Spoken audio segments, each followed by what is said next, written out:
What's going on, everybody? Hardest part of the ring. Back at ya with some more Attitude Era goodness. Some salty Attitude Era stuff today. And we're going to do something a little bit different today. I actually had a buddy of mine named Staple Gun. I think that's his actual name. I think that's his birth name. But me and Staple have known each other for a while through IGN Pro Wrestling forums. This is actually our first time we actually talked to each other outside of typing on the internet. Really knowledgeable guy, and I think we had a good time talking about this show. Backlash 2001, very underrated show in my opinion. This is a big time for me. 2001 was a crucial time in my wrestling fandom because I was like 8 years old, 9 years old, something like that. And, I was still young enough to kind of immerse myself in the whole universe of it. To kind of, I probably knew it was scripted at that point, but I wasn't really focused on it. I wasn't focused on the backstage politics or the work rate, you know what I mean? A really innocent time as a child, as a little boy, as a little hardest part of the ring. And but I'm still old enough to kind of comprehend the storylines and have the emotion of what I, in correlation to what I was watching, right? So I have very fond memories of this time period in 2001. It's after the Austin heel turn, right after WrestleMania 17. So we have heel Stone Cold teaming up with Triple H and Vince McMahon. You have the two-man power trip, beating the shit out of the Hardy Boys, beating the shit out of Lita, just running roughshod over the entire company. You have Undertaker and Kane as the guys that look to stop that. And you have loads and loads of good stuff on this show. I don't think there was a bad match on the show. There were some matches that maybe could have used better build. But all in all, this is a pretty close to perfect show as far as where everything was structured in the show, where everything kind of fell in the show as far as what order the matches came in, and a lot of good builds, a lot of good storylines, a lot of entertaining stuff. I said this on my WrestleMania review, but I feel like this time period, WWF was really hitting on all cylinders as far as providing something for each kind of fan and creating top to bottom good shows. Because, maybe late 90s, early 2000s, they would just have a main event storyline and then everything else was kind of just thrown together. But this time period, mid 2001, pre-invasion, they had, like I said, they had a great opener, great stuff in the middle, and a great main event. They had technical wrestling, hardcore wrestling, soap opera stuff, women, men, tall, small, fat, skinny. They had everything. And it created a top to bottom quality show. And Backlash 2001 was no different. I really, really enjoyed it. But I don't want to blabber on too long. I don't want to take me and Staples' thunder. So with that, I'm going to throw it over to the recording we did the other day. And like I said, I think we had a good time. And let me know if you like these type of shows, if you like the back and forth. I think it's good to have back and forth on these reviews. Yeah, man. With that, here's the interview. That's dumb. I don't need to. How do you throw it to two people talking when one of them's me? Ba-da-ba-da-ba-ba. Here's Backlash. Fuck it. Here it is. So you were able to watch a show. Did you watch it yesterday? Yeah. I watched some of it last night, and then I finished the last three matches this morning just so they'd be more fresh. I'd seen it before. Random question, but were you really into wrestling when this was happening, or? Yeah. Okay. Yes, that's pretty interesting because this is probably the peak of my because I was probably 8 years old or so during this time, so I was still young enough to fully immerse myself in everything, but old enough to understand all the storylines and stuff like that. So as far as my enjoyment of wrestling, this is probably the peak of it during this era. I was just wondering, and maybe this is something we want to say for the podcast because it'd give the listeners an interesting kind of give our perspective on it. Yeah. I mean, I'm recording but right now, by the way. oh, So okay, good. we can throw it in there however we want. Okay. Because I don't know, maybe it's because I'm 33. So when this came out, I was probably, I guess this would make me probably, let's see, I was 10 in 96, and then 5 So you're years probably like later, 13, 14. no, I was probably 16. And yeah, I had, I'm becoming an idiot suddenly. Yeah, I was 15. And so I'm like, I pretty vividly remember this, but I guess wrestling fans are generally younger. And so it's weird to talk to people now that are like, yeah, man, I've been watching for a long time. I remember when John Cena debuted. And Oh, yeah. like in my mind, it's like, of course you remember when John Cena debuted. That was, when I was 20 years old.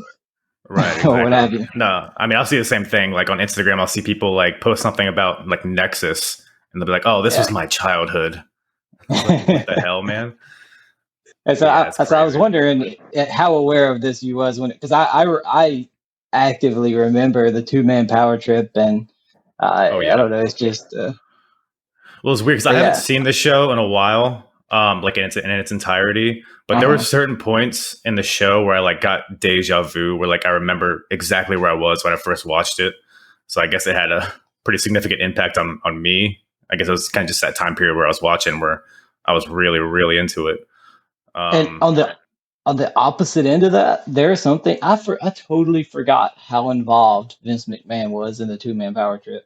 I oh yeah. very vividly remember it being Austin and Triple H, and I remember them. I watched live as they beat down the Hardy Boys and Lita. Hmm. Yelled at Austin for hitting Lita with a chair, the whole thing. But then, like as we talk about later, Vince coming in during the main event, I forgot he was that involved with it.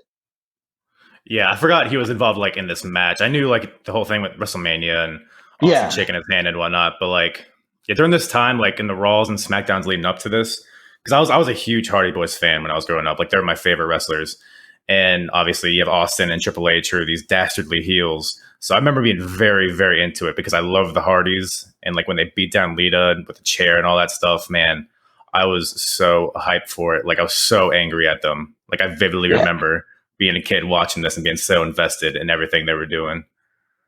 And in the Hardy's book, they talk about this angle and how much of an honor it was to be chosen like we're the guys that are going to get Austin over as a heel, but Hmm. at the same time, it's a case of uh, we, they needed the Hardys to get Austin over as a heel because it Yeah, just wasn't taking yet. right. Yeah, because they had that initial promo on Raw and even WrestleMania itself, where Austin was still getting cheered, and then they had Yeah, that SmackDown after WrestleMania where he just beat the shit out of JR and bloodied him up. So they were really doing. I'm actually in the process of reading JR's latest book, and he goes into that like how it was such a struggle. Like first of all, they do the heel turn in Austin's hometown, which is kind of a bonehead move. But then people don't want to boo Austin. I mean, everybody loves Austin, so they're doing everything they can, like beating up JR, beating up the Hardy Boys. And I mean, even in this show at Backlash, it doesn't feel like people are really taken to the heel turn, as you said, which is pretty interesting. yeah. But I think pairing him with Triple H did a lot in terms of Hey, people you're cutting out a seeing the little bit. change. Okay, let's see. All right. Say something. I, Yeah, now you're better. okay.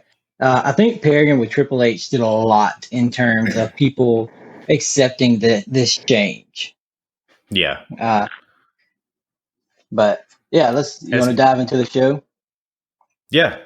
So Backlash 2001, Chicago. First of all, the set, like the Backlash like stage setup, is probably one of my favorite sets of all time. I really miss when they would like tailor it to whatever the show was. It really made it feel special, like right off the bat.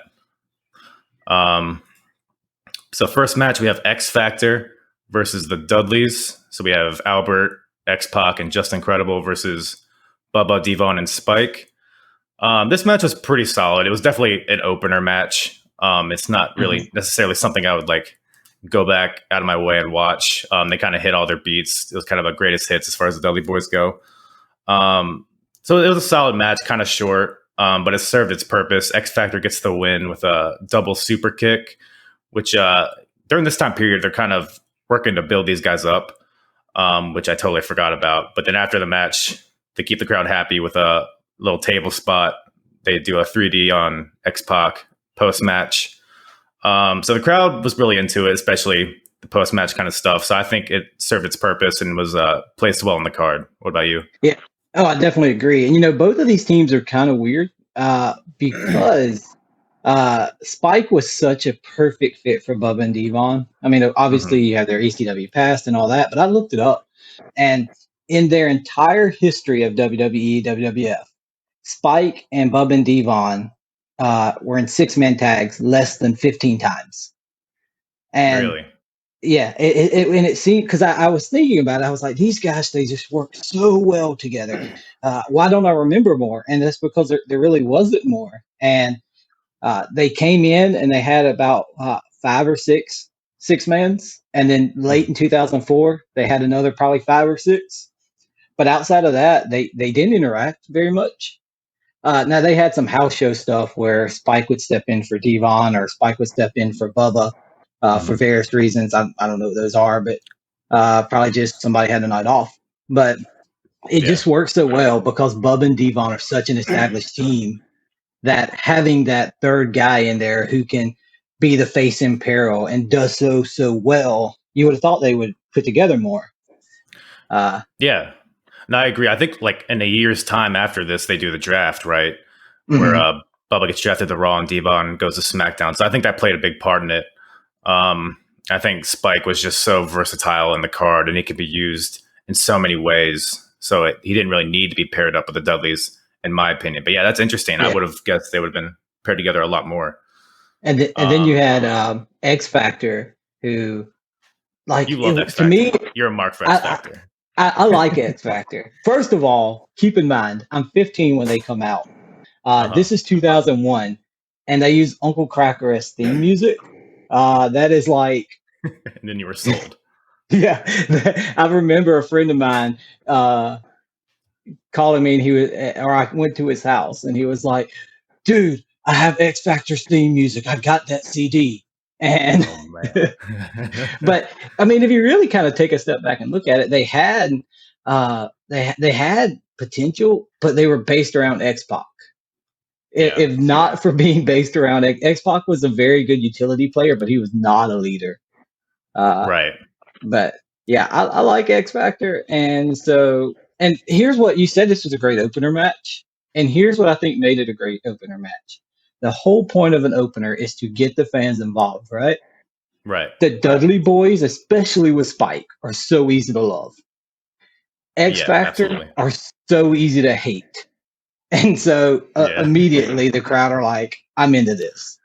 Yeah, this is like peak X-Pac heat era. Yeah. And like everything the Dudley Boys do, like the was up thing they did during this match, I mean, the crowd went berserk. I don't know if they popped harder for anything else during the show for that kind of stuff. And the table spot after. It was really good stuff. And then going back to X Factor for a second, do you think it would have panned out better if Albert was the leader? Maybe. That way? Maybe. The weird thing is, and I think I see more potential in Just Incredible than a lot of people do, and maybe it's because I was the ECW mark that I was. But Just Incredible was really good on the mic as far as getting people to hate him. And so maybe they didn't necessarily need somebody to say, hey, this is the leader. But I think everyone, they could have played their roles differently.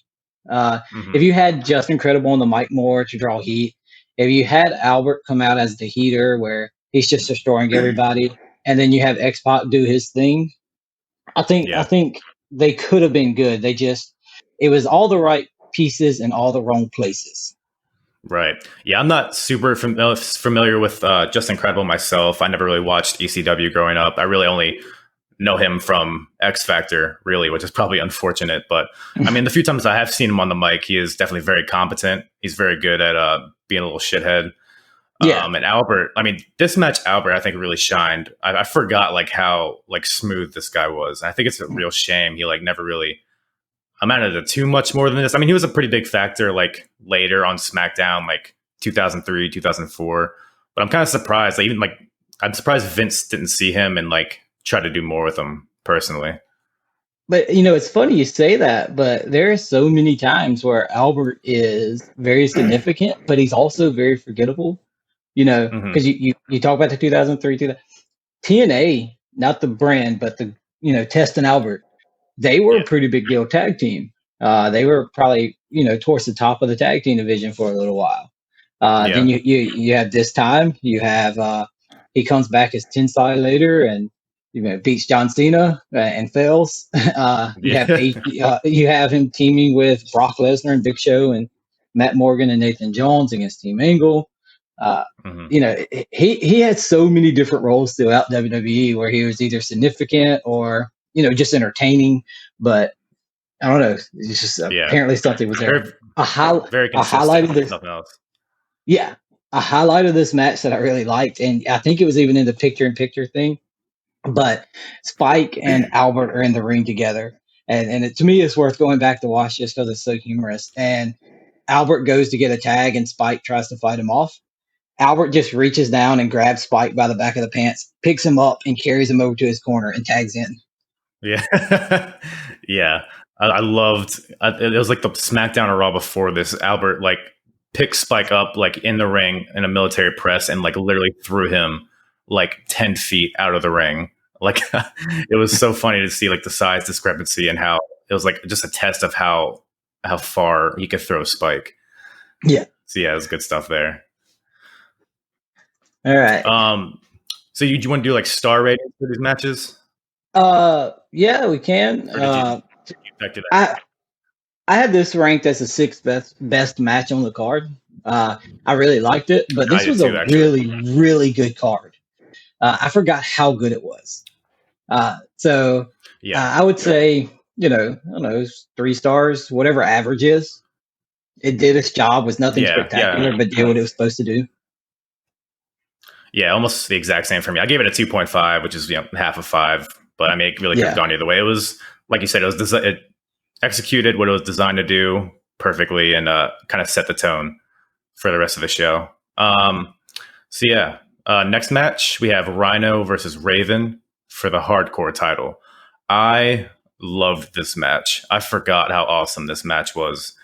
It was definitely it was a sprint. It wasn't too long, but these guys went out there and made every second count. Like, it's almost like they had chips on their shoulders. Like, they were almost like frustrated and being pigeonholed as like the ECW guys. So they went out there and like I said, made every second count. They were stiff as hell during this match. Trash cans, shopping carts, stop signs. I hope to God they gimmick those signs at least a little bit, because they were literally like rearing back and hitting each other as hard as they could. And like the sound of it was like echoing throughout the whole arena. It was ridiculous. But the finish, awesome finish too. So there's a shopping cart in the corner. Rhino goes to gore Raven, but Raven evades him. Rhino goes right through the shopping cart. It looked awesome. But ultimately Rhino kind of retaliates with a gore out of nowhere, which looks sick. I gave this match 3 3/4 stars, and it was my personal second favorite match on the show. What about you? So this is, to me, one of, if definitely one of the best hardcore matches that WWE ever did. I agree. And first of all, Raven is so underutilized in WWE. Yeah. I'm not saying give him a world title, but I would love that. But I love listening to Raven talk and reading what he has to say because he's such a smart guy. I think you could have given him the hardcore title, given him a little creative freedom, and he could have really made it into something more than it was. Here's why I love this match, and I've watched it several times throughout my life. There's an underlying story here of Raven playing smart and Rhino just being a wrecking machine. Right. If you go back and watch, every time Raven's in control, he does like a boom, boom, stop and think and set up. Boom, boom, stop and think and set up. Boom, boom, stop and think and set up. Whereas Rhino's control segments are just constant. He's just on him. He's hitting him with stuff. He's grabbing whatever he can. When he's not when he's not hitting him with something, he's grabbing something to hit him with. He's throwing him. Yeah. Raven gets in control when Rhino stops to think. And Rhino gets in control when Raven doesn't stop to think. Yeah. And it's a really cool story that really plays into both of these characters. But yeah, did these guys... No, go ahead. I was going to say, did these guys work together in ECW a lot? I don't know if they were there at the same time or not. I don't know if they ever had a match. They may have, but their paths didn't cross very much. Rhino was more towards the end. Yeah. And while Raven was there, was really good. Oh yeah, I think, and I don't want to take anything away from Rhino, but I think a lot of that probably had to do with Raven because Raven, he is very smart in how he lays out his matches and stuff. Even this shopping cart towards the end, this just kind of plays into Raven's kind of character. Rhino hits Raven with the shopping cart. That's the way he uses it. The way Raven uses it is he waits for Rhino to pick it up, and then he hits Rhino in the face, so Rhino drops it on himself. A hilarious spot. I love that. And he kind of stabbed him with it. Yeah. And so then you talked about the shopping cart spot. I've thought about that too many times in my life. Next time you go to the store, look in a shopping cart and imagine, I don't know what you look like, but I'm assuming you're not the size of Rhino. Imagine trying to dive into the back of that without hurting yourself. Rhino is a huge human being, and somehow he's able to run full force, go in there and not hit it, and not cut himself, not whatever. It's amazing to me. Yeah, it was so smooth looking. I did not like. I'll be honest though, I didn't like the ending. I didn't like how abrupt it was. It kind of seemed like a a very abrupt ending to a pretty well thought out match, but. Overall, it was my third favorite match on the card. And until I got to the main event, it was my second favorite. And I'd give it 3.5 stars. Yeah. Yeah, the ending, I can agree with you. But I think a lot of it comes with, Rhino and how indestructible he is. So I think they're kind of putting over the idea that, okay, this guy just ran through a shopping cart, but he's still unfazed and he can just recover immediately and just gore out of nowhere. But yeah, I can see where you're coming from on that.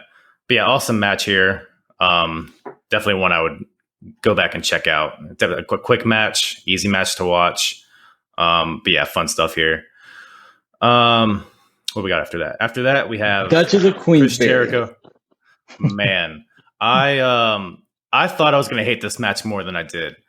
What? But, honestly, I think it played. So hear me out. So okay, the match itself. First of all, you have Jericho and William Regal. So there's like typical wrestling involved in this match, which is great. But so the premise here is that William Regal is the commissioner. So for months and months, he's been abusing his power over Chris Jericho and whoever else. And Chris Jericho is kind of that anti-hero who's going against authority. So this match plays into that fact that William Regal finds every way possible to abuse his authority, be it changing the rules, dirty tactics here and there. Anytime Chris Jericho is about to win or he does win, he changes the rules until Regal's able to come out with the victory. So I think the story there was solid. It was a little corny, I guess, with the shitty throne out there and the stupid looking wig on the Duchess. But honestly, I enjoyed it. I was entertained by this match in general.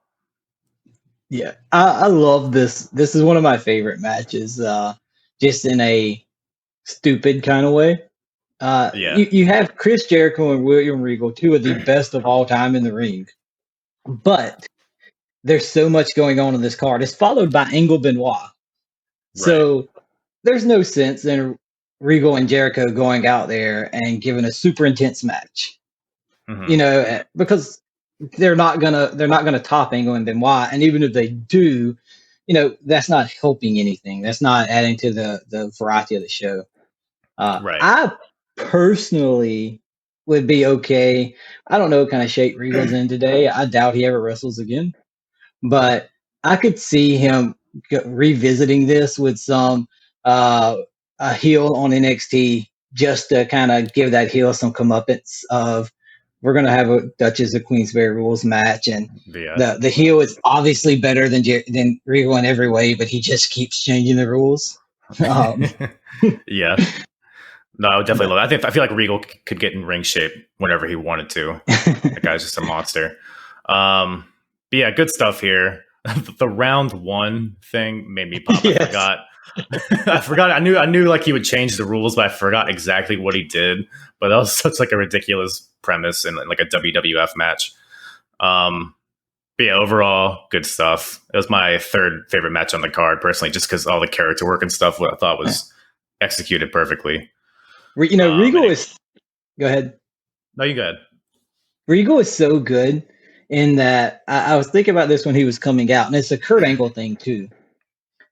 There's something they do, and I can't even pinpoint it, that they can come out and do things that baby faces do. Like everything. Waving at fans, shaking hands, smiling, but just something about the way they do it makes you hate them.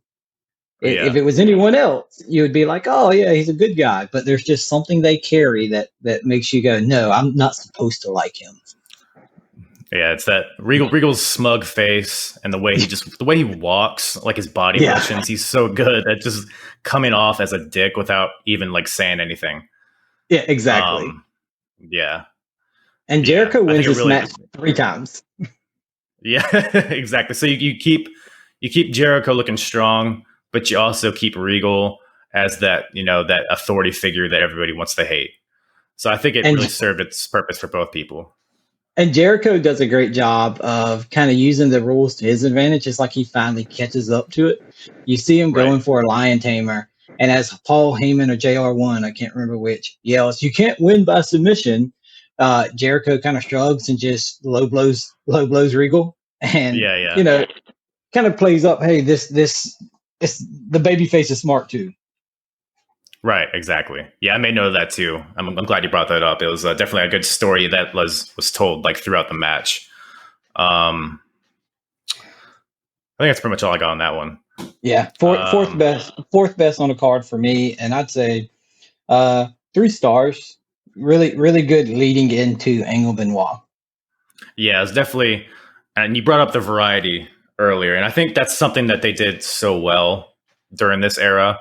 Even like back to WrestleMania, they had something for everybody on a card. You have technical wrestling, you have character-based stuff, you have car crash weapon type matches, you have women, you have men, you have young, you have old. I think they were really hitting their stride. WWF was during this era, and structuring cards that kind of from top to bottom were great and kept the audience invested throughout. Because like in like the late 90s, you would have the main event, right? You would have like 1 or 2 main event matches that everybody was hot for, but then the rest of the card was kind of almost an afterthought. So I think they were really doing good during this era and creating like a full show. Yeah. Definitely agree. Yeah. But after that, we have Kurt Angle versus Chris Benoit, 30-minute ultimate submission match. I really, really love this match. It felt kind of slow at certain points, but I think that's just the nature of Iron Man matches. And we're kind of in a weird transition period where, some people don't even consider this the Attitude Era. So we're like kind of trailing off from like, Austin spraying people with beer and Undertaker crucifying people, and we're kind of moving towards there's more mat-based wrestling on the cards nowadays. I think the audience is still kind of transitioning into absorbing all of that. But this match as a whole, so Iron Man matches can be kind of divisive. Some people think they are a waste of time because only like the last minute or 2 matters. But I thought the submission aspect of this made it really interesting because you had guys, because they weren't just getting wins with their signature moves. They would catch each other. Kurt would like just catch him with a heel hook out of nowhere and he would tap out. Benoit would catch him with an arm bar and Kurt would tap out, back and forth. And I think because generally in Iron Man matches, I don't like seeing guys lose to moves that they wouldn't generally not lose to. But I think under the narrative of this match, it made sense because if you're in an arm bar, you don't want to stay in there for too long because your arm's going to get broken and then you're not going to be able to do anything the rest of the match. So I thought that like out of nowhere. It almost felt like an MMA match where it could end at any time. Exactly. So I think that kind of kept the tension strong during the match, which at least kept me invested. I mean, it's hard to keep anybody invested for 30 minutes straight in a match, but I think they did a really great job here. You say it's hard to keep anyone invested for 30 minutes straight as we come to the 30-minute mark of the podcast. Yeah. Yeah, I definitely agree. And here's one thing I love. You talked about kind of the trope of Iron Man matches and how so often they begin with like this long filling out process. This one didn't. This one starts off with both men going for their submissions really early on, and they both end up in the ropes. And it almost looks sloppy, like they're trying to be too aggressive. Like, how often do you see Angle lock in the ankle lock not in the middle of the ring, or do you see Benoit lock in the crossface right by the ropes? But this happens here, and so it shows like these guys, and this is kind of the overall story of the match and the program in general. These guys want to prove they're the best. And this is a kind of a theme revisited in the main event, but that's something that I think is missing a lot today is these guys just want to be the best. This is built as the ankle lock versus the crossface, but then like you pointed out, they go into it with all these different submissions. Angle, for example, he gets on the outside and he gets locked in a crossface. Well, he immediately taps out because he's outside, so who cares? And it makes Benoit let go. And but then there's I think it's the first submission of the match that actually gets a point. Is Angle does a cheap shot in the corner, a quick takedown, and a knee bar, and it is just so smooth. Yeah, it's beautiful. And then Benoit kind of retaliates with an arm bar, which brings it to 1-1. And then there's a point in the match where Benoit gets kind of frustrated with the ref, shoves him down, and then Kurt takes that opportunity to hit Benoit with a steel chair. So they're like having this like pure wrestling match. They both claim to want to prove that they're the better technical submission wrestler, but then Kurt resorts to a steel chair shot, which ends up actually giving him 2 straight falls because he puts him, I believe, in the ankle lock after that. And then I think the crossface right after that. So like 2 consecutive falls. And at that point throughout the match, for like the next 10, 15 minutes, the story is basically Kurt is just trying to run out the clock. He's putting him in rest holds. He's scurrying out of the ring, running out. And then Benoit ends up catching him with another submission to bring it to 3-2. And then Kurt builds the urgency and he actually like starts running away from him, like out of the ring, around the ring and all that. So I think they did a good job at telling that story throughout the match. And that you point out the Angle getting the crossface. That's such a good moment to let you know that Angle's the heel in the situation, because he takes Benoit down with the chair. He gets the ankle lock. Now he could have went for any other submission, but he goes, "No, I'm going to be a jerk, and I'm going to make you tap out to your own move." Right. And Benoit, you talked about him attacking the ref. He's almost the anti-Regal, where I said Regal and Angle as well can do all this babyface stuff and still come across as heel. Right. Benoit can do all this really aggressive, almost heel-like stuff, but there's something about him that makes you go, "No, I want this guy to win." Yeah. And right before Benoit gets that deep half Boston Crab, there's a beautiful arm drag, like roll through that. I watched it several times, and I don't know how they made it so smooth. Yeah, was that the one that like led into the ankle lock? Or, yeah, I vaguely remember what you're talking about. I remember being really impressed with that as well. Yeah, these guys, a lot of parts of this match kind of felt like they were just like shoot wrestling almost, like just going out there and having fun, which is awesome. It was good to see like 2 of the best to ever do it. And I think they would go ahead. No, you go ahead. It was somewhere around this mark. This is around the 5-minute mark that we're talking. Maybe 6 or 7 minutes. But earlier in the match, they really played up that Benoit is going after Angle's arm and Angle's going after Benoit's knee. And they kind of abandoned that at this point. And that really surprised me with these two. That, that something they were selling early on is just, kind of not there now. That's probably the only negative thing I have to say about the whole match. No, that's a good point. But there was one spot during the beginning, like you said, Kurt was going after Benoit's knee, and he was doing the chop blocks from the back. Mm-hmm. And then Benoit actually ended up doing almost the identical spots like towards the end of the match. So I don't know if that was like intended to be continuously there, but I think they at least had a little bit in mind there. But I agree. I think the selling could have been a little bit better in this match in general. But I think they did a good job nonetheless. Oh, without a doubt. Yeah. This is my best match of the card. Yeah, definitely. There's a counter deal that happens that ends up with Benoit getting angle in the ankle lock. That I liked how it kind of a comeuppance, kind of a, hey, you tapped me with mine, now I'm going to tap you with yours. And it wasn't done right away. And a lot of times in Iron Man matches, you see that comeuppance happen right away. But it's almost like the beginning of the match, Angle gets towards the beginning gets that, I'm going to be a jerk and use your move on you. Now, Benoit gets that back. A fun side note that I caught, Angle uses the bro mission, Matt Riddle's bro mission, or a very similar version of it. And here's the funny thing that happens.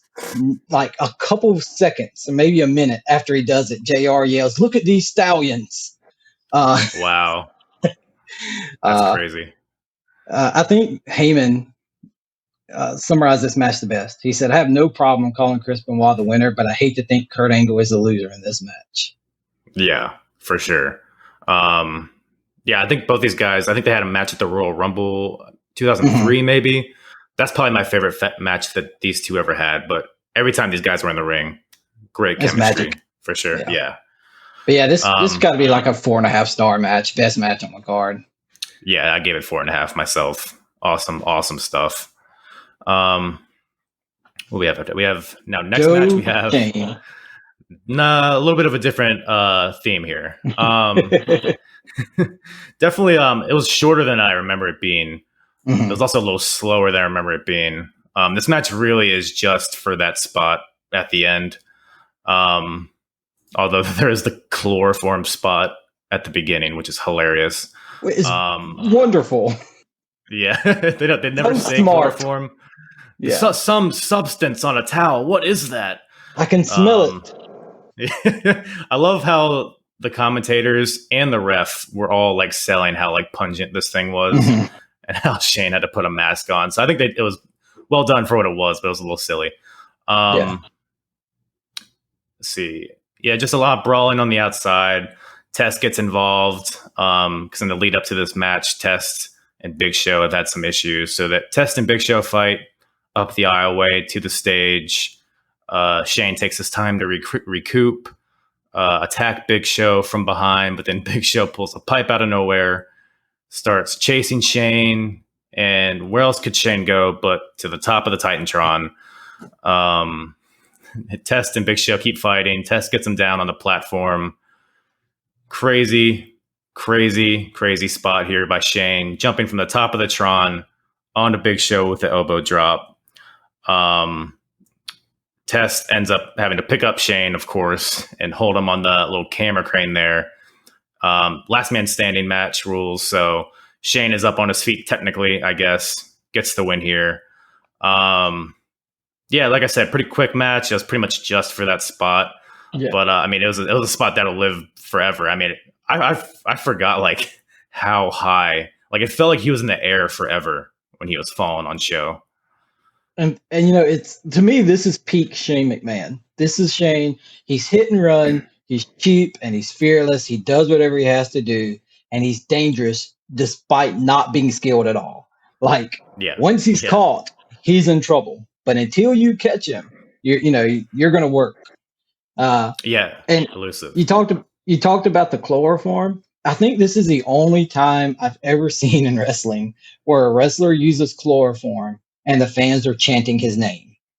While he has Big Show down, chloroforming him in like the cheapest wrestling thing there is, fans are chanting Shane, Shane, Shane. It's great. But you talk about Big Show pulling out the pipe. I love how serious everything gets when that happens. Like, this is a silly match. We're having fun. We're hitting each other. Then Big Show gets a pipe out. Heyman freaks out, and it's like the mood changes. Like, okay, this dude is, this is a giant who now has a weapon. Yeah, because at the beginning of the match, you said, Shane was being really elusive. I like how they started it with, like, Shane runs out of the ring. He's forcing Show to chase him. And then Shane, like, slides under the ring, grabs a kendo stick, and comes out, like, at another side. So he's using his smarts and his quickness, and he's kind of doing what he can to overcome the size of Show. So he's trying to use his smarts and his speed rather than, just hitting him with weapons and trying to make something happen. So I think they did a good job. I think they were cognizant of that, which is good.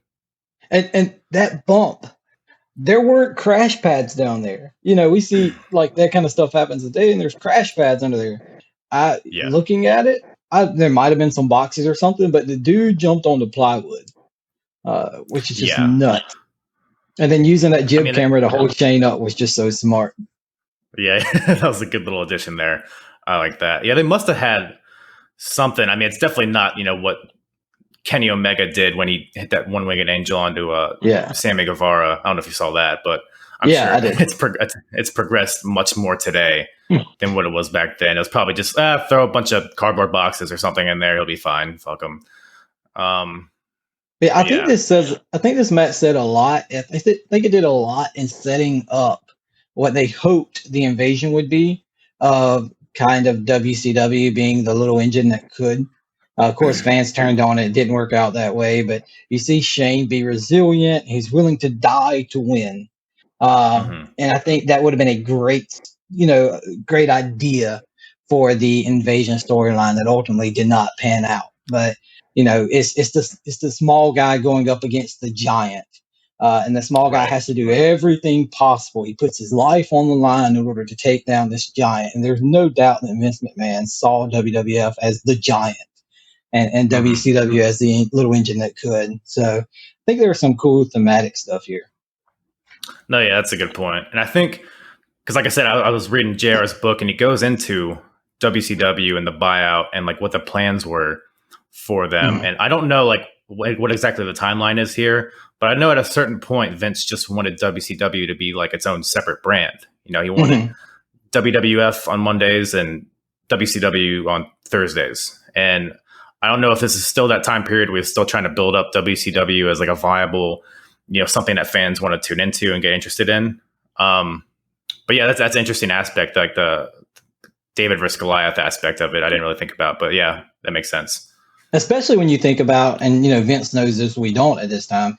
When you think about who Vince is bringing in from WCW, he's not bringing in the Hulk Hogans and the Goldbergs. He's bringing in the younger wrestlers who are going to have to go up against the Stone Colds and the Undertakers. No, yeah, exactly.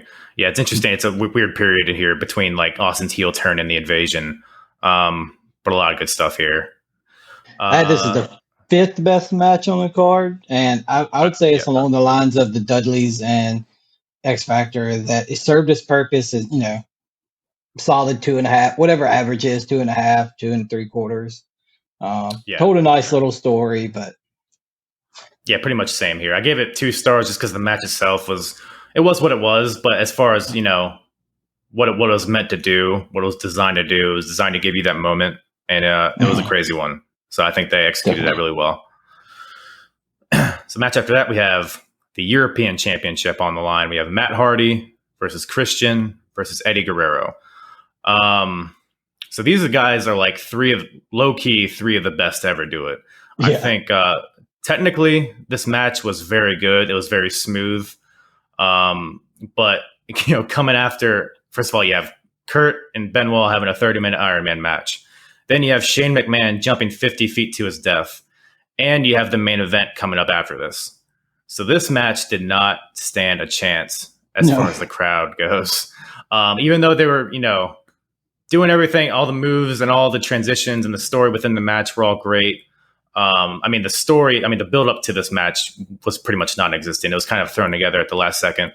So I enjoyed it for what it was, but the crowd wasn't into it. They didn't really care until the end. It just felt kind of cold to me. But I think if there was a proper build to these guys having a match, I think it could have been something special. Yeah, this was definitely a breather match. This was the only match on the card I did not remember. Even X Factor Dudley's, I was like, I kind of remember that happening. But when I saw this, I thought, I have no idea. I had no idea the story going into it, except, like you said, kind of reviewing the Raw and the SmackDowns leading up to it. That they had just taken the title off, and now Christian wiggles his way into the match, but it had potential. All these guys are future main eventers, which I think back then nobody would have called that. This was a case of none of these guys ever be given a chance. They did do a lot of 1-versus-1, which is kind of a lot of people take the easy way out of a triple threat of, hey, let's abandon it, throw this guy outside and do 1v1. Then we'll throw someone else outside and do 1v1. But there was a lot of, 3-man interaction. This was back, I forgot, this was back when WWF or WWE, whatever, didn't have now that, every multi-man match is no DQ. But, at any time there was interference of this match, the referee had to be distracted. Yeah, I couldn't tell whether or not it was no DQ or not, because you have Edge come out, spear Matt on the outside. Then you have Jeff come out, take out Edge, and then ultimately ends up giving Matt the win by swantoning Christian to give Matt the win. So I guess the ref was distracted. So I guess they figured out eventually that you can't really do DQs in a triple threat, or at least they didn't want to. Well, I mean, how do you DQ a guy? Who wins if one guy gets DQ'd? If it's not elimination. I'm sure they can create a contrived way to figure that out. This was, I think this is my least favorite match on the card, actually. And maybe it's just because I had high expectations for it. It was probably, 2 stars. It did what it was supposed to do. Yeah, it gave the fans a chance to breathe. Yeah, I had it last, but that's just based off the fact that of where it was on the card and the build up to it. And the other matches that were on the card, because it was overall, like you said, a very strong card. So being the least good match on this card isn't really necessarily a bad thing. Yeah. So after that, we have the main event: Stone Cold and Triple H versus Undertaker and Kane. Stone Cold's WWF Championship, Triple H's Intercontinental Championship, and the Brothers Tag Team Championships are all on the line here. Winner take all. I enjoyed this match. I think it was good for what it was. So you have Austin and Triple H being the chicken shit heels in the beginning. They don't want to get in the ring. They don't want to take on these brothers head on. Very interesting to see Austin kind of be in that role. It's something I don't think people would have ever suspected seeing. But I like the story of the match. So you have Kane, his right arm is injured. Triple H and Austin. No, it's his left. Was it his left? It's always your left in wrestling, unless it's a real injury. Exactly. How could I forget? But yeah, they don't want to take on the brothers head on, so they're trying as best they can to avoid them until they get the opportunity to isolate Kane, who is kind of the injured one, or he is the injured one of the team. So Kane is obviously the one that they could kind of control and isolate. So at that point of the match, they kind of just drag Kane down, beating him down for a solid, 10 or so minutes. And then Kane is eventually able to tag Undertaker, but the ref doesn't see it, so it doesn't count. So Undertaker, he comes in with the hot tag as a bat out of hell, kicking everybody's ass, gives Triple H the last ride, has him beat, but the ref didn't see the tag, so he can't make the count. Taker and Triple H end up fighting on the outside, Taker and Austin end up fighting on the outside through the crowd. So it's just Triple H and Kane on the inside. And then Vince McMahon makes a run in, which I totally forgot. Like you said, I forgot Vince was such a part of this. Comes in with a sledgehammer. I think Taker takes the sledgehammer away from him or just knocks him down, so he drops the sledgehammer. Or Kane does, I'm sorry. And then Triple H grabs the sledgehammer, hits Kane with it, and gets the pin. 1, 2, 3. Pretty good match here. Definitely did what it was designed to do. I had it as my 4th best match on the card just because I don't know. I think it kind of dragged a little bit at some points. I think what they did was smart in trying to isolate Kane and try to wear him down. But overall, a lot of it kind of dragged for me personally. What do you think? First of all, I like, and I mentioned this during Benoit Angle, I like that this match basically boiled down to we want to prove that we are better. It was almost like a pride on the line kind of thing. There's no reason that the Brothers of Destruction should come out and face the two-man power trip when they did, in the build-up. It's just one day Kane and Undertaker are like, these guys are saying they're the baddest guys here. No, we're the baddest guys here, and we're going to prove this. The stipulation, I really like it. And it's happened a few times in wrestling, but I don't think there's ever been a company that had the guts to let the tag champs win. I think TNA's done this a couple times. I know WWE's done it a couple times. WCW may have. I'd have to go back and look. But the tag team champions have never won both single titles, that to my knowledge. But this is a feud that really just comes down to who's the best, and it becomes violent, and it becomes vicious, and it becomes intense, all because they just want to prove they're the best. Something I forgot is that this was Triple H becoming the Grand Slam champion. Now there's so many, but at this point there had only been one. Really? And that was Shawn Michaels. Yeah. That was Shawn Michaels. Because for a long time, it almost seemed like they danced around it to try to keep Shawn Michaels as the only one. And then after this, the floodgates opened. Right. But you talked about Austin playing the role he's playing. Him showing sympathy for Triple H getting punched in the eye early on is such a smart thing. Because anyone who loved Austin for who he was during the Attitude Era, like the Prime Attitude Era, is looking at this going, that's not the Stone Cold I used to cheer. I mean, look at he's very close to Triple H's face, and he's like looking at it. He's very sympathetic, very like, oh man, my friend's hurt. That's not the DTA Austin. And he even does a beautiful spot where he gets tagged in when Kane is hurt, and he runs across the ring, and then Kane gets Undertaker tagged in, and Austin immediately just falls down and backpedals. And it's hilarious. That heel Austin is so underrated just because I think of it just didn't work.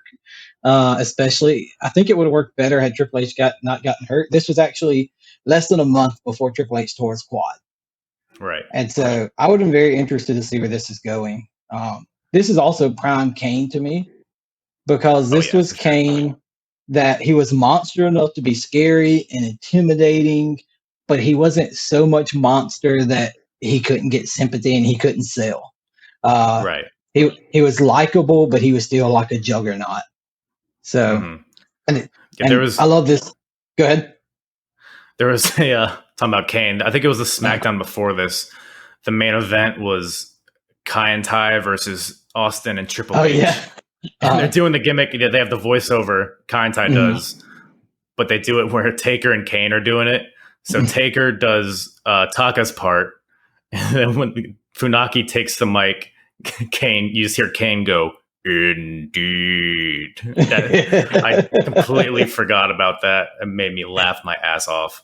But I agree about Kane. He's still like a huge juggernaut at this point. As you said, he's like fresh off the heels of that Rumble where he dominated everybody, won the hardcore match at WrestleMania, and now he's here in the main event. So peak Kane here, in my opinion, for sure.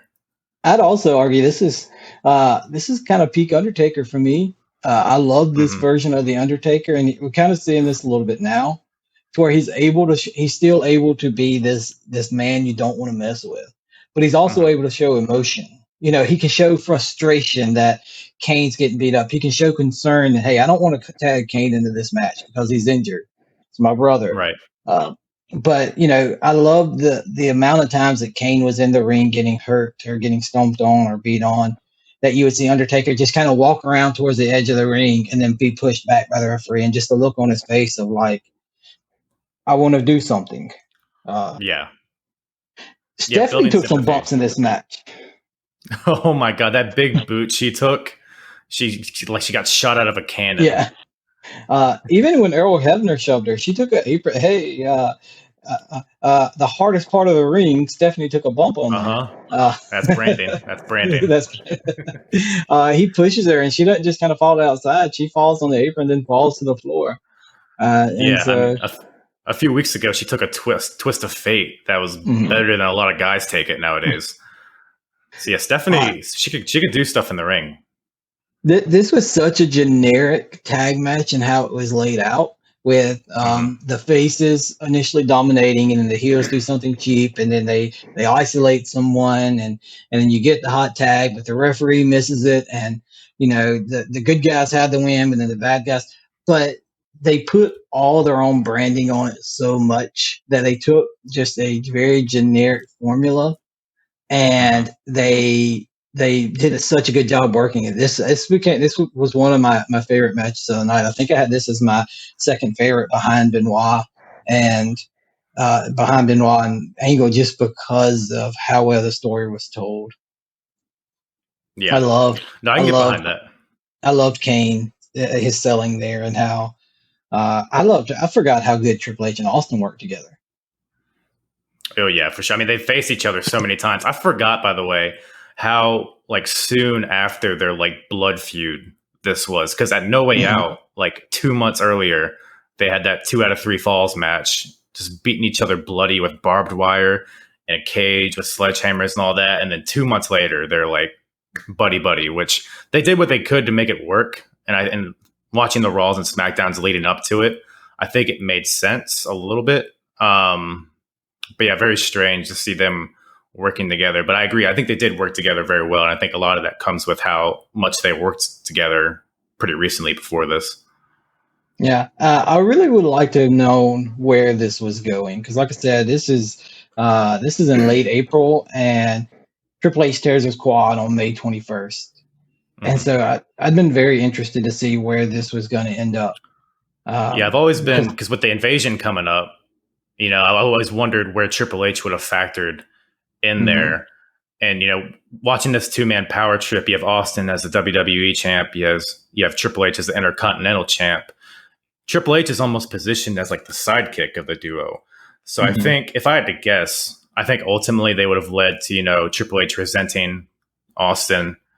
And I'm willing to bet they would have gone with a face turn for Triple H, and you would have had another program with Triple H and Austin. But then that would have bled into the invasion. I don't know. There's a lot of scenarios that could have happened, I guess. Yeah, definitely interesting to see where that would have gone. For Triple H to have been the IC champion in this, they did a really good job of not making him seem very secondary. He had that program with Jeff that seem like a big deal. And I think a lot of that comes down to, which is funny, but a lot of it comes down to Triple H being willing to step up. And even though he was the mid-card champion, or whatever you want to call it, he didn't treat it as such. And I say it's funny because there's the whole rumor that, many years later, when the brand split happened, that initially the Intercontinental title was going to be the top title on Raw. And the rumor is that Triple H said, well, no, we need a world title. We're not going to let that, and he became that world champion, and is kind of associated with that time period as being the top guy. But yeah, he played that really well, and they played them pretty well as equals, I feel like. Yeah, I agree. I think they did a good job at illustrating them as a unit, and not, Stone Cold in the front with Triple H in the back. I think the IC title with Triple H was more based on them having all the power rather than Triple H wanted to be Intercontinental champion. I don't think he holds on to it for too long. I forget what exactly happens after this, but yeah, the match as a whole, I enjoyed it. Like you said, it was kind of a generic formula. Maybe that's why I didn't have it ranked as high as you did. I had my 4th favorite on the card. I kind of feel like there was another gear they could have hit towards the end that they didn't. The finish almost kind of felt abrupt. Yeah, I agree. But I think, like you said, they did, as far as the character work goes, and as far as the baby faces getting sympathy and the heels being heels, I think they executed this match really, really well. And ultimately, I enjoyed it for what it was. Definitely agree. And I think in a card that really, coming off the heels of WrestleMania, could have very easily have been a rebuilding. Hey, let's take our time. They pushed all the storylines along really well. As a whole, that you had, and even this here, it established Triple H and Austin as being the top, because I can't think of any other combination besides Kane and the Undertaker that you could say, okay, who do we have to beat to be the tag team, to show that we are the top guys in the company, that we're together, that we're established, that we're a unit, and it's Kane and the Undertaker, it's the Brothers of Destruction. And so, of course, then that sets up for the coming feud with Benoit and Jericho. Yeah, I agree. And I think they did a good job at selling the fact that, Kane's injured. So that played a lot into how they were able to come out with the win here. But I agree that it kind of establishes them as the top, because you also have Vince McMahon and the commissioner in their pocket. So they've kind of established them as like this final boss on top of the mountain, which is, I think, in wrestling, so important to have somebody at the top that everybody's trying to take down. And I think the two-man power trip as a unit filled that role very well. And I think after like you said, Benoit and Jericho are the next duo to try to take them down. And which is where Triple H's quad tear happened. So can't really say where exactly that would have ended up. But yeah, this main event set that up perfectly, I think. Yeah, definitely agree. So I guess, like I said, this is my second favorite match on the card. It's funny enough, from a match standpoint, I can't remember what I rated everything else. I'd have to go back and look. It's not going to be as highly rated, probably 3.5. But the story that went into it and came out of it, and the character work surrounding it, kind of elevated to. I guess I was more entertained by the overall story of it than I was some of the others that I ranked. As far as where they place on the card for me. Yeah, and the crowd was into it too, which ultimately is what matters. Yeah.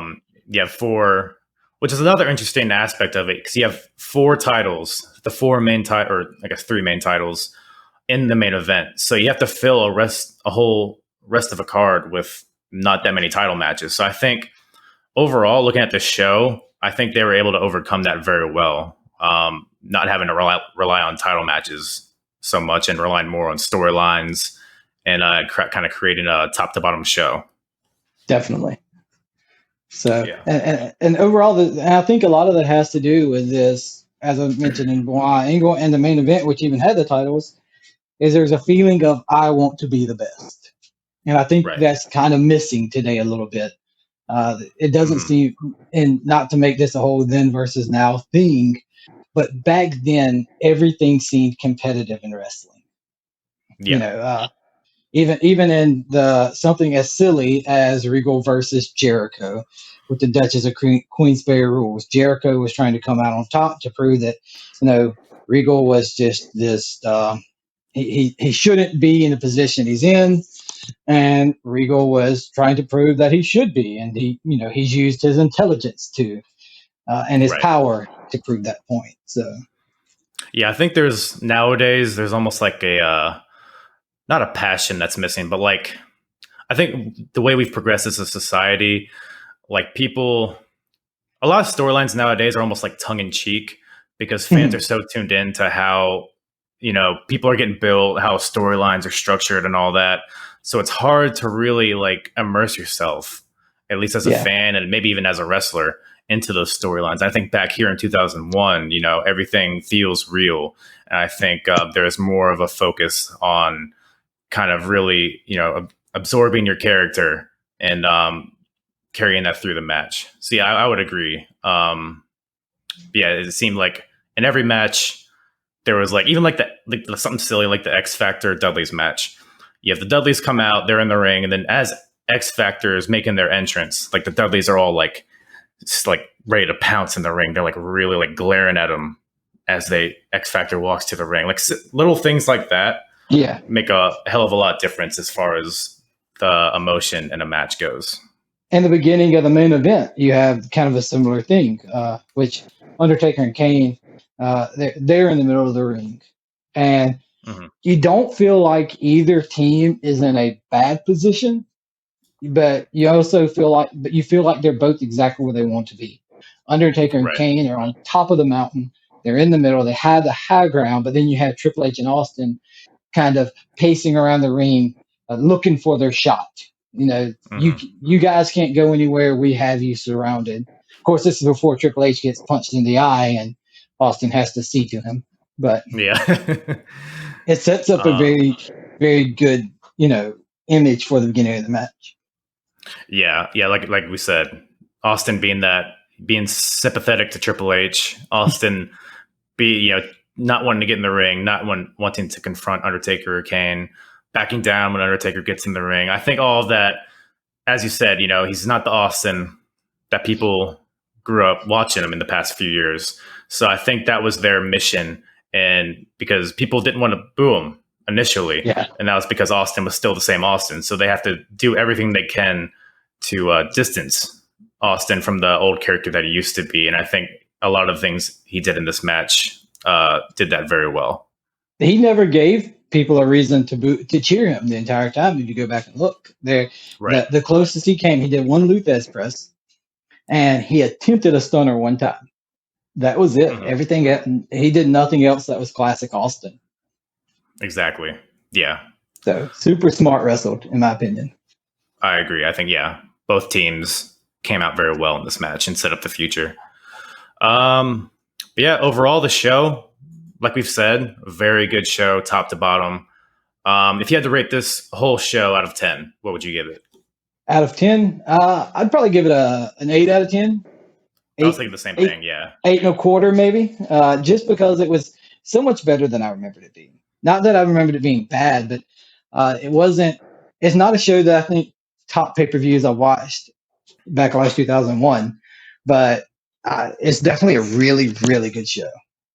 Yeah, I agree. I have a special place in my heart for this time period, so I really enjoyed watching this show. It didn't feel like there was a lot of filler, which was good. Like I said, top to bottom, every match had its place and had its story and had what it was designed to do. And I think every match hit that mark as best as they could. When the closest thing you have to filler involves Eddie Guerrero, you're doing pretty good. Right, but even that, you needed that filler. Yeah, that was you needed that. Yeah. Yeah. But yeah. Anything else on Backlash 2001? I'd definitely say it's worth going out of your way to revisit if you haven't revisited it in a while, if you don't have good memories of it, or if you haven't seen it before, it's worth going to see. Even if all the matches, I didn't watch a lot of the between the match stuff, but all the matches themselves were very, very well done, and I think a lot could be learned from it from nowadays. Yeah. So you didn't see the Duchess of Queensbury and catering, is what you're saying? I missed that this time. Well, you know what? You're gonna have to go revisit it because that provides a lot of context to the show, and then we'll just have to do this all over again. I spent all my time researching Queensbury itself to get the true background of the cultural significance of the Duchess of Queensbury. I think Paul Heyman and I were the only ones who knew the rules going into this match. Did you? Oh, okay. Yeah, I was really annoyed that Heyman wasn't filling us in on the rules that he knew before. Well, you had to sign a you had to sign a do not disclose thing. It's a whole legal thing. Queensbury is a very private place. Yeah, it's a whole thing. It's really complex. I'm not. You might have to cut this part of the podcast out. I'm sorry if you do. Yeah, I think this will just be the entire podcast. Just that for legal reasons. For legal reasons, you don't want to get in trouble with Queensbury. I'll put a beep over all the Queensberries, and I think that'll be fine. Good. All right, man. Thanks for joining me here as my first guest. I enjoyed it. Once again, thank you to Staple Gun for joining me. Really, really enjoyed revisiting the show and getting somebody else's point of view as well. I feel like we were kind of aligned with a lot of our opinions. So it was a good talk, good hang, and let me know if you guys enjoyed that style of show. I know I did. Thank you guys once again for listening. I'm Hard.